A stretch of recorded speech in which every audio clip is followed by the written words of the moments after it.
Selamat berjumpa dalam acara presentasi kursus persiapan pernikahan materi pertama, yaitu teologi pernikahan Katolik. Mengapa disebut teologi?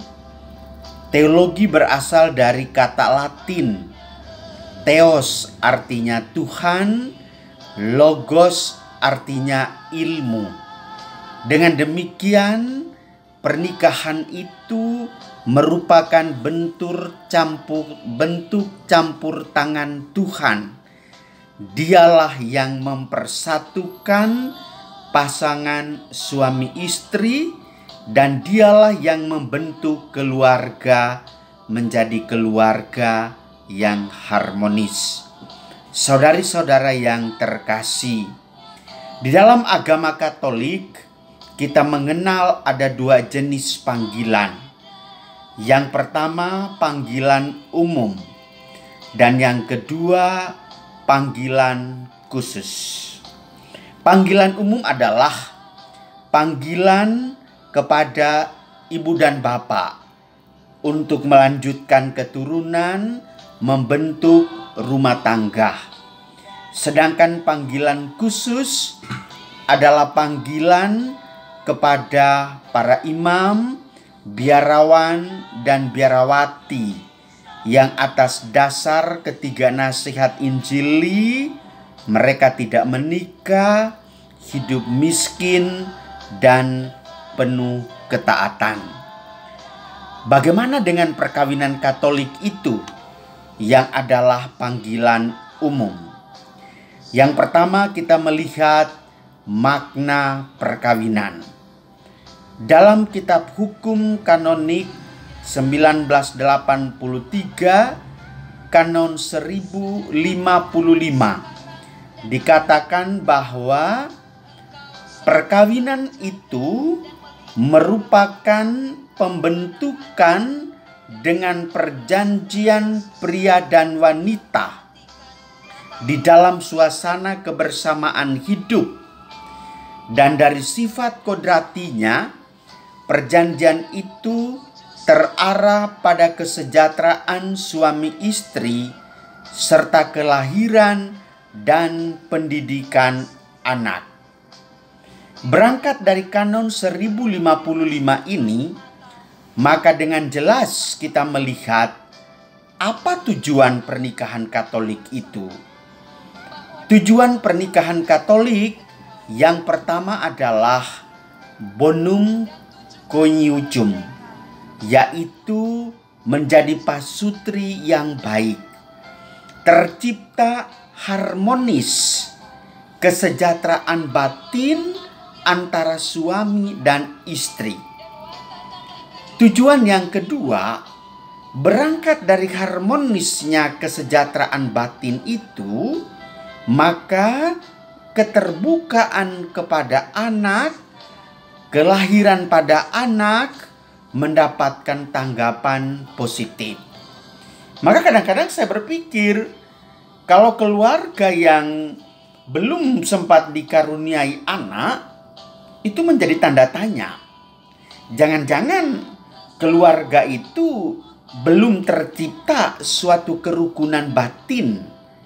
Bisa saja pernikahannya boleh asal dasar dipaksa, atas dasar pertemuannya lewat medsos, atas dasar pertemuannya berdasarkan permintaan orang tua.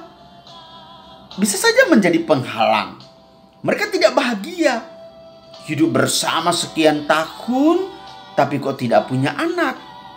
Maka kepada saudara-saudari juga saya berharap, supaya pertama-tama harus disadari dengan sungguh adalah kesejahteraan batin antara suami dan istri. Kalau batin sudah oke, pasti ada kelahiran anak. Dan kalau anak sudah lahir, dan yang tuntutan terakhir adalah memelihara dan mendidik anak.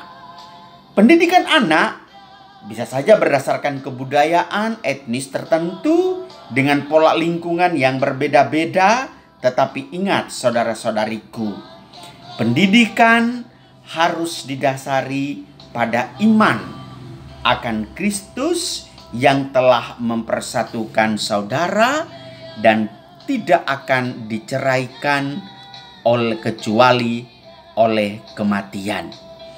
Maka sifat-sifat perkawinan Katolik kita lihat. Yang pertama, unitas, satu kesatuan. Apa maksudnya? Perkawinan Katolik memiliki sifat perkawinan yang berbeda jauh dengan agama-agama yang lain. Dan ini menjadi tantangan berat dalam hidup berumah tangga. Sampai mati hanya dengan satu pasang. Ingat itu Bapak sekalian. Antara seorang pria dan seorang wanita menurut relasi cinta yang eksklusif. Maka tidak ada hubungan khusus di luar pasutri.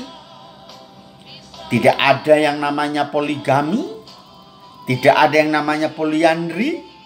Tidak ada pria idaman lain. Tidak ada wanita idaman lain. Dan sifat yang kedua adalah indissolubilitas. Tak terceraikan. Nah, ini sangat menunjukkan jiwa dan raga para pasutri.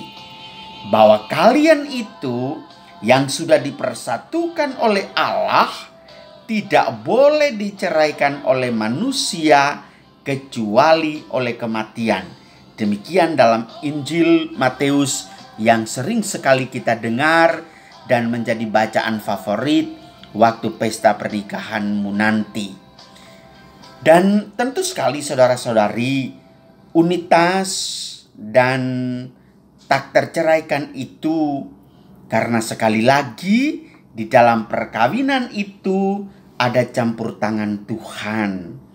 Tuhan hadir di dalam seluruh perjalanan hidupmu. Tuhan yang mempertemukan kamu. Tuhan yang mempersatukan kamu. Dan Tuhan pula lah yang mengakhirinya melalui kematian. Maka perkawinan dimulai ketika terjadinya konsensus di antara dua orang dibaptis yang melangsungkan perkawinan.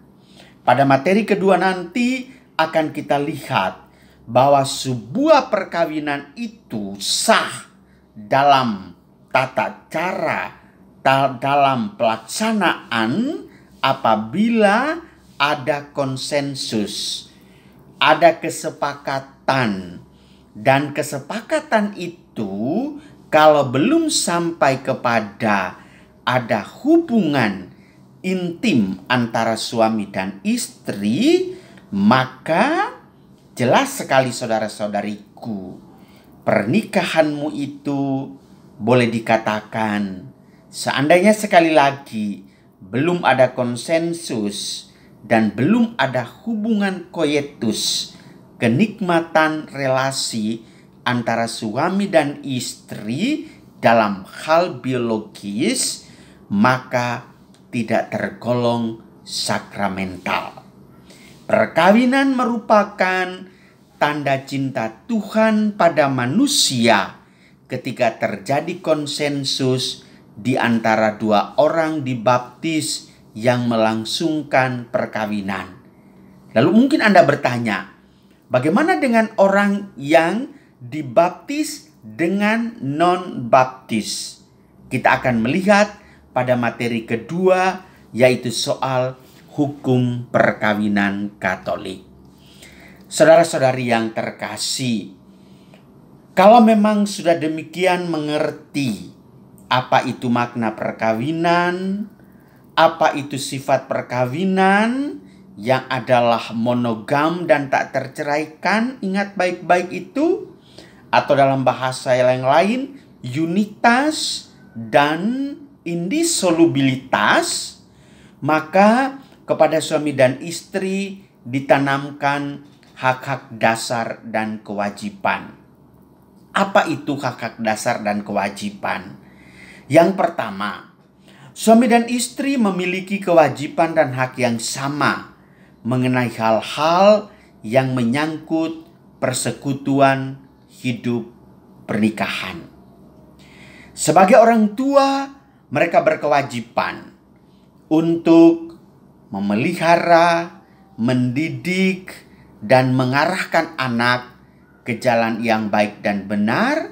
Dan ingat sekali lagi, pendidikanmu harus kepada iman akan Tuhan kita, Yesus Kristus. Kalau memang keluarga yang sudah didasari atas hak dan kewajiban di rumah tangga tercipta dengan baik, maka tentu sekali keluarga tampil sebagai sel dasar masyarakat dan menjadi prasyarat adanya masyarakat.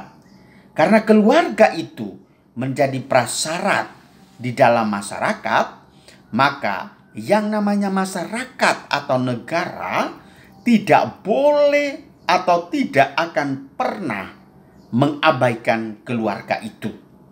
Lain hal ceritanya saudara-saudariku, apalagi di dunia dewasa ini, bagi pasangan yang kumpul kebo, bagi pasangan yang hidup tanpa ada ikatan pernikahan dalam agama apapun, Anda boleh dikucilkan, itu memang benar. Karena apa? Pernikahan Anda tidak diakui secara agama. Dan dalam pandangan negara, agama itu utama, baru ke catatan sipil. Maka untuk pernikahan itu, saya kadang-kadang itu risih melihatnya. Ada orang begitu cepat catatan sipilnya. Ada orang begitu sibuk urusan dengan pernikahan secara adat. Lalu agamanya kemudian, itu salah. Yang paling utama adalah pernikahan secara agama.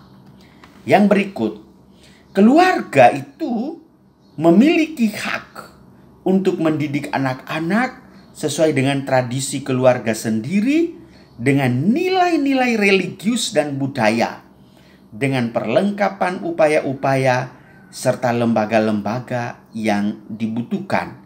Maka di dalam keluarga, entah keluarga yang miskin dan menderita, ia harus memiliki hak untuk mendapat jaminan fisik, sosial, politik, ekonomi, dan psikologisnya.